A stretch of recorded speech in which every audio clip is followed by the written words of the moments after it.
Good morning. Brene Brown says, choose discomfort over resentment. Think about that for a second.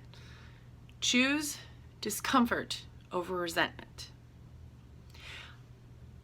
I think that something that has happened with women is that we get very used to saying, yes, of course I can do that. Yes, of course I can. Because we have so many people telling us what we can and cannot do, and limiting the scope of what we can get done, and telling us that we're not worth as much as a man. So it's very, very natural for us to take on more, or it's natural for someone to ask us to do something and we don't want to admit that we don't want to do it, so we say yes, and then we wind up being resentful about the fact that we said yes. And we really are in a hell of our own making because we're the ones who said yes, when we could have just thought for a moment and said, no, I don't have the bandwidth, or no, that's not going to work for me, or no, nothing else. No is a complete sentence. And like my mom says, some of the simplest advice is the easiest advice to say and the hardest advice to do. Because I don't know about you, but every time I need to say no, my stomach, it gets in knots and my palms start to sweat, and I worry about what the other person is going to think. And then I remember I'm the only one who can set a boundary because I'm the only one who knows what the boundaries are. And sometimes you say yes because you mean to say yes, and then when it comes down to it, you realize how much you really don't want to do the thing that you've said that you're going to do. And then you become somebody who's not in integrity because you don't do the thing that you say you're going to do, or you do it, but in your head you're thinking, I don't want to do that. I've been thinking a lot about this because I saw something on the internet about no being, November being the month of no. Saying no to things that don't serve you, saying no to things that don't amplify you, saying no, just saying no. I'm working on my daughter to say things like, you're just the right size. I also say to her, no settling. She has no idea what that means yet. And it's something that I'm going to teach her and model for her, because I never want her to settle. And I never want her to say no when what she wants to say is no thank you. I'm even teaching her that too, is to say no thank you. And definitely I feel like it's incumbent upon me as her parent to teach her better than what I was taught. Because I don't know about you, but I was raised in the South where, women are subservient and meek, and we're working towards getting rid of that idea, because I don't know about you, but most women I know are powerhouses and really strong, and we don't just say yes because we feel the need to say yes. I keep going back to that Brene Brown quote, which is, choose discomfort over resentment. So something that I'm saying no to is soda. I've decided to give it up. I received a lot of encouragement from my husband because he actually gave it up last year, and he is on day 315 of having given up soda. And I was digging down deep to try to figure out, okay, so what's my connection to soda? And if anybody watching this who knows me knows that Pepsi is my drink of choice. I've gone way out of my way to drink it, even saying that Coke isn't really a soft drink, but I have given up all soda because I don't think that it makes any sense to say, oh, I'm not going to drink Pepsi, but I'll drink Coke. I'll go ahead and drink something else. And one of the things that I did when I decided to do this is I was talking with a friend of mine who's in another country, and she's decided to give up processed foods and chocolate and a bunch of other things all at once.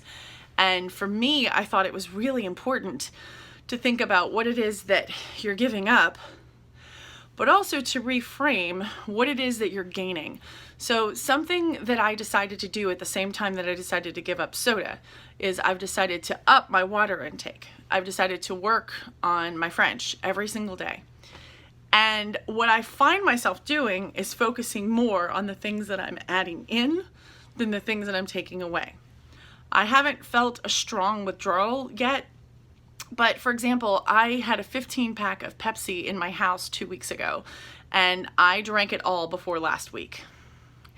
That's more than at least one a day. And it's a lot of sugar, and it doesn't serve me anymore. So I am saying no to soda. I am also saying no to not pursuing my dreams, because I do want to go to Paris someday, and I will make it to Paris someday, and part of that is learning the language.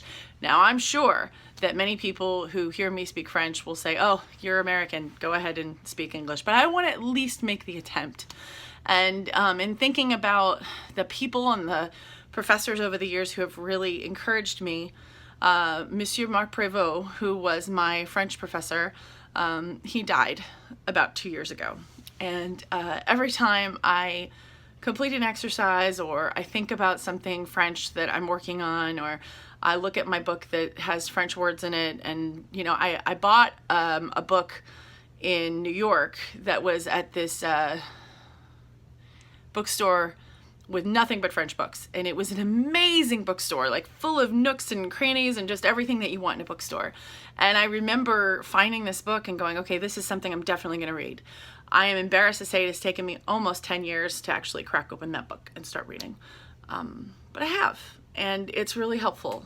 And the lesson today is, what do you, that's right, you, the person watching this, what do you need to say no to? It could be something really, really small, but it's not serving you, and you haven't really examined it. So take a minute and think about that. I'll give it to you right now. Go ahead and think about it for a minute.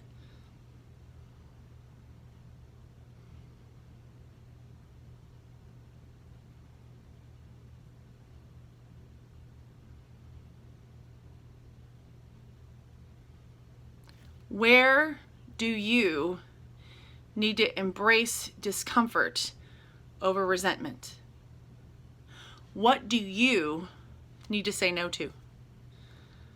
Go ahead and think about that. And as you do, be sure that if this message helps you, that you go ahead and hit that subscribe button. It only takes a minute. I'm working on building my following here, so go ahead and subscribe. Make sure that you share. And remember that this is a weekly dose of advice that is to inspire you, motivate you, and frustrate you.